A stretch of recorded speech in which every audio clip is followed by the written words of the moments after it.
Vivekananda Educational Institutions is a gateway to quality higher education. Admissions open now. அண்மை செய்தி. உச்சநீதிமன்ற தீர்ப்பை தொடர்ந்து 10 மசோதாக்களும் சட்டமானதாக அரசு இதழில் வெளியீடு செய்யப்பட்டிருக்கிறது.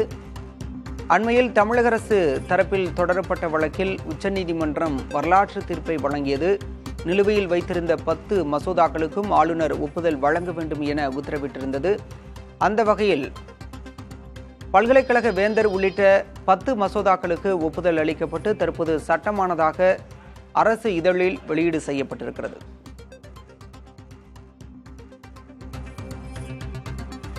உச்சநீதிமன்ற தீர்ப்பை தொடர்ந்து 10 மசோதாக்களும் சட்டமானதாக அரசு இதழில் வெளியிடப்பட்டிருக்கிறது. அண்மை செய்தியாக பார்க்கின்றோம்.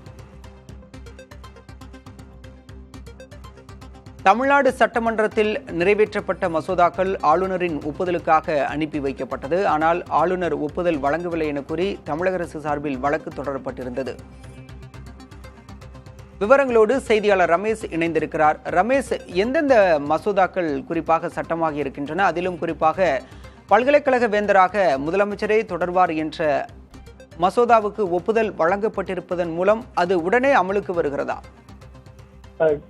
நேற்று இரவு கிட்டத்தட்ட ஒரு 420 பக்கங்களுக்கு உள்ளடக்கிய ஒரு தீர்ப்பு குறிப்பாக இந்த உச்சநீதிமன்ற பர்திவாலா அவருடைய ஜட்ஜ்மெண்ட், மகாதேவன் அடங்கிய ஜட்ஜ்மெண்ட் வந்தது. அதுல பல்வேறு அம்சங்கள் இடம்பெற்றிருந்த நிலையில் தற்போது அதனுடைய தீர்ப்புடைய நகல் தமிழக அரசுடைய தலைமைச் செயலகத்துக்கு வந்ததால் தமிழக அரசுடைய சட்டத்துறை செயலாளர் ஜார்ஜ் அலெக்சாண்டர் தற்போது ஒரு உத்தரவை பிறப்பித்திருக்கிறார். அதாவது அந்த 10 மசோதாக்களும் சட்டமானதாக அறிவிக்கப்பட்டிருக்கிறது. அது மட்டும் இல்லாமல் முன் தேதியிட்டு, அதாவது இந்த கவர்னருக்கு அனுப்பிய தேதி நவம்பர் 2023 நவம்பர் 18 இந்த தீர்ப்பு பாத்தீங்கன்னா எஃபெக்ட் இருக்கிறதால, முன்தேதியிட்டு தீர்ப்பு எஃபெக்ட் ஆகிறதால இந்த சட்டமும் முன்தேதியிட்டு கெசட்ல போட்டிருக்காங்க. தமிழக அரசுடைய இந்த இணையதளத்துல இது தற்போது வெளியிடப்பட்டிருக்கிறது. இதன் மூலமாக தமிழக அரசுடைய முக்கியமான பல்கலைக்கழகங்கள், உயர்கல்வித்துறை சார்பாக இருக்கக்கூடிய பல்கலைக்கழகங்கள்,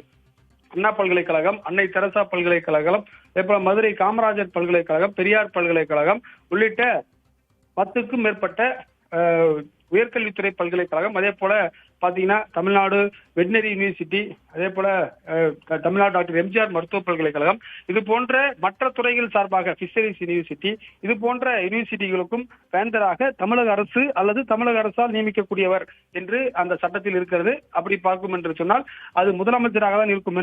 வேந்தர் என்பவர் ஒருவர் தான் இருக்க முடியும். எனவே ஒரு அரசாங்கமாக வேந்தர் இருக்க முடியாது. எனவே முதலமைச்சர் வேந்தர் ஆகிறார் என்ற ஒரு புரிதல் தான் நமக்கு கிடைத்திருக்கிறது. தற்போது சட்டத்துறை செயலாளர் ஜார்ஜ் அலெக்சாண்டருடைய அரசியலை காப்பிகள் தான் நீங்கள் பார்க்கிறீர்கள்.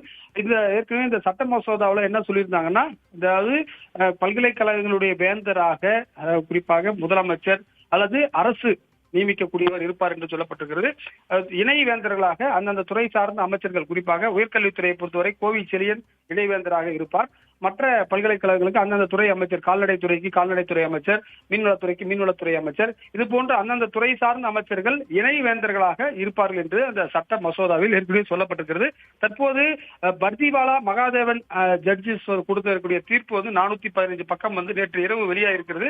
அந்த சாராம்சங்கள் எல்லாம் படித்து நேற்று இரவே தலைமைச் செயலாளர் மற்றும் ஜார்ஜ் அலெக்சாண்டர் சட்டத்துறை செயலாளர் உள்ளிட்ட உயரதிகாரிகளும் ஆலோசனை செய்து, உயர்கல்வித்துறை செயலாளர் சமயமூர்த்தி IAS உள்ளிட்ட IAS எல்லாம் ஆலோசனை செய்து இந்த அறிவிப்பை தற்போது வெளியிட்டிருக்கிறார்கள். தற்போது நீங்க தமிழக அரசுடைய கெசட் வெப்சைட்ல போனாலே இதற்கான அரசிதழ் தற்போது வெளியிடப்பட்டிருக்கிறது. பொதுமக்கள் பார்வைக்காகவும் அது திறந்தவெளி புத்தகமாக தற்போது வெளியிடப்பட்டிருக்கிறது. பாலா, ரமேஷ், ஒப்புதல் அளிக்கப்பட்ட சட்டமான மசோதாக்களில் மிக முக்கியமானது துணைவேந்தராக முதலமைச்சரே செயல்படுவார் என்று பொறுத்திருந்து பார்க்கலாம். காலியாக உள்ள துணைவேந்தர் பதவிகள் விரைவில் நியமிக்கப்படுவார்கள் என்பதை. விவரங்களுக்கு நன்றி Ramesh. Vivekananda Educational Institutions is a gateway to quality higher education. Admissions open now.